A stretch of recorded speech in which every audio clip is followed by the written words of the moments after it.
আর দেখুন বন্ধুরা, আঙুরগুলো কিন্তু একদম শুকনো হয়ে গিয়েছে, কত দারুণ কিসমিস হয়েছে দেখুন।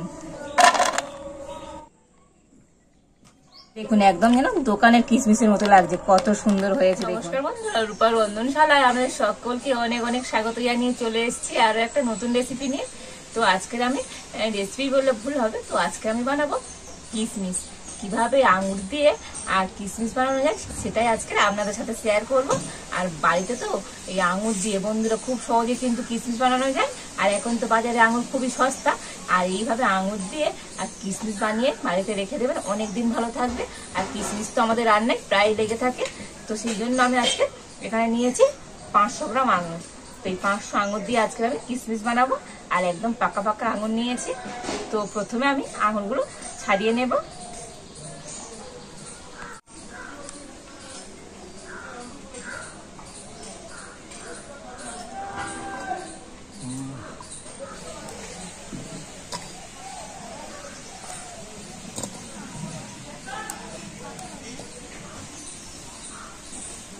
আর আঙুরগুলো তো বন্ধুরা একদম কিন্তু হলুদ হয়ে আছে, পাকা আঙুর। তো একটা খেয়ে দেখি আজকের আঙুরটা মিষ্টি কিনা।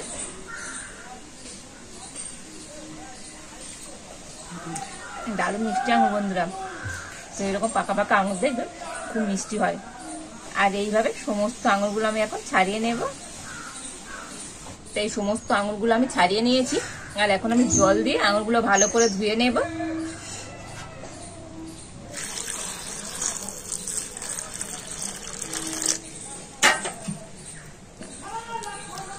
তো বন্ধুরা সমস্ত আঙুরগুলো জল দিয়ে কিন্তু খুব ভালো করে ধুয়ে নিয়েছি।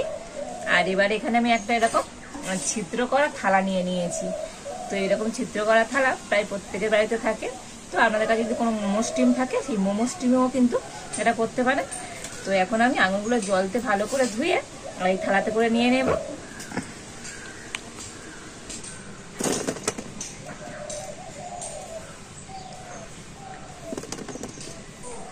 তো সব আঙুরগুলো কিন্তু একেবারে হবে না, আমি দুবার ধরে এইভাবে ভাপিয়ে নেব। আর এবারে আমি এখন উনুনটা জ্বেলে দেব।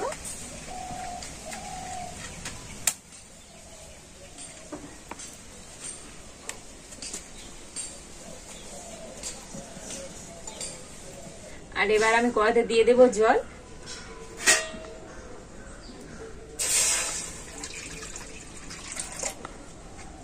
আর জলের উপর এরকম একটা আমি খাবার রাখা স্ট্যান্ড নিয়েছি, বসিয়ে দিচ্ছি। আর এখন আমি ঢাকা দিয়ে জল আর স্ট্যান্ডটা কিন্তু খুব ভালো করে গরম করে নেব। তো এবার ঢাকা খুলে দেখে নেব জল গরম হলো কিনা। তো দেখুন জল কিন্তু ফুটতে শুরু করে দিয়েছে। আর এখন আমি এই আঙুরের থালাটা নিয়ে বসিয়ে দেব স্ট্যান্ডের উপরে। তো আবার আমি ঢাকা দিয়ে দিচ্ছি। তবে বেশিক্ষণ কিন্তু ভাপাতে সময় লাগে না, 5 মিনিট হলেই কিন্তু হয়ে যাবে। তো 5 মিনিট পর আপনাদের দেখাচ্ছি আঙুরগুলো কেমন হবে। তো 5 মিনিট পর আমি ঢাকা খুলে দেখে নেব।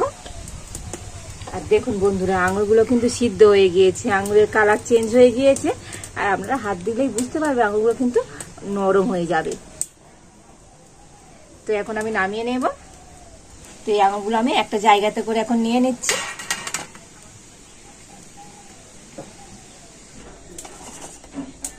আর একইভাবে বাকি আঙুরগুলো আমি সিদ্ধ করে নেব।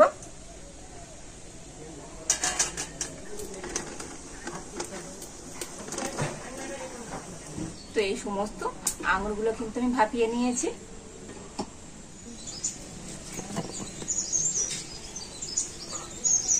তো আর বন্ধুরা আপনারা হাত দিলেই বুঝতে পারবেন এইরকম আঙুরগুলো নরম নরম হয়ে যাবে। তো দেখুন এইরকমই হয়ে গেলেন জানবে এগুলো স্টিম করা হয়ে গিয়েছে। দেখুন প্রত্যেকটা আঙুর কিন্তু এইভাবে একটু নরম নরম হয়ে গিয়েছে। আর এখন আমি এই আঙুরগুলো নিয়ে রোদ্দুরে দেব। তো আমি এখন ছাদে চলে যাব রোদ্দুরে দিতে।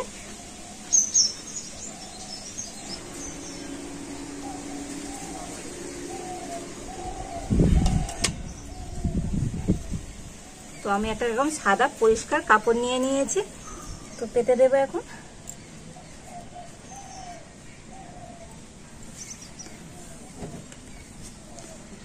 আর আঙুরগুলো আমি এর উপরে দিয়ে দেব।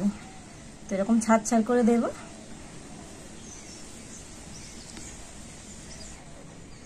আর আর এইরকম ছাড়া ছাড় করে দিলে তো আঙুরগুলো কিন্তু খুব তাড়াতাড়ি শুকনো হয়ে যাবে।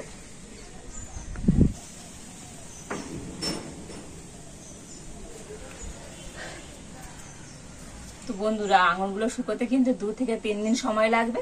তো আমি প্রত্যেকদিন এইভাবে দেব, আর সন্ধ্যেবেলা তুলে নেব। তবে সন্ধ্যেবেলা তুলে কিন্তু পাখার হাতে দিতে হবে।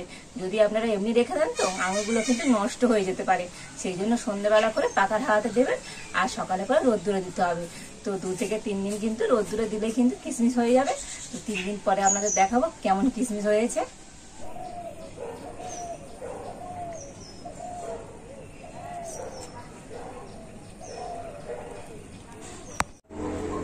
তো বন্ধুরা, চলে এসেছি 3 দিন পরে, আর দেখুন আঙুরগুলো শুকিয়ে কিন্তু একদমই কিশমিশ হয়ে গিয়েছে। দেখেছেন তো বন্ধুরা, কত দারুণ কিশমিশ হয়েছে। তো এখন আমি তুলে নেব।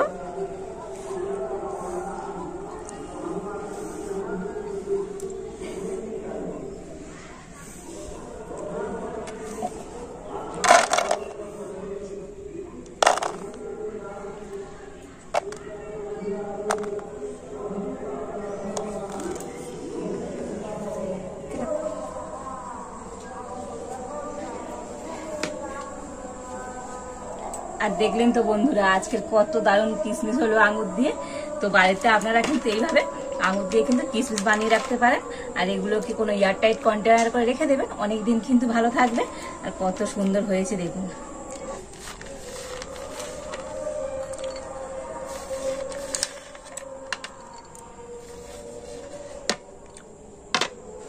আর বন্ধুরা, আপনারা বাড়িতে এইভাবে আঙুর দিয়ে কিন্তু খুব সহজে কিশমিশ বানিয়ে নিতে পারবেন। আর আজকের রেসিপিটা ভালো লাগলে তাহলে লাইক করে দেবেন, আর সবার সাথে প্রচুর প্রচুর করে শেয়ার করে দেবেন। আর আমার চ্যানেলটা সাবস্ক্রাইব করে পাশে থাকবেন। আজ এই পর্যন্ত, আবার দেখা হচ্ছে নতুন কোন একটা রেসিপি নিয়ে।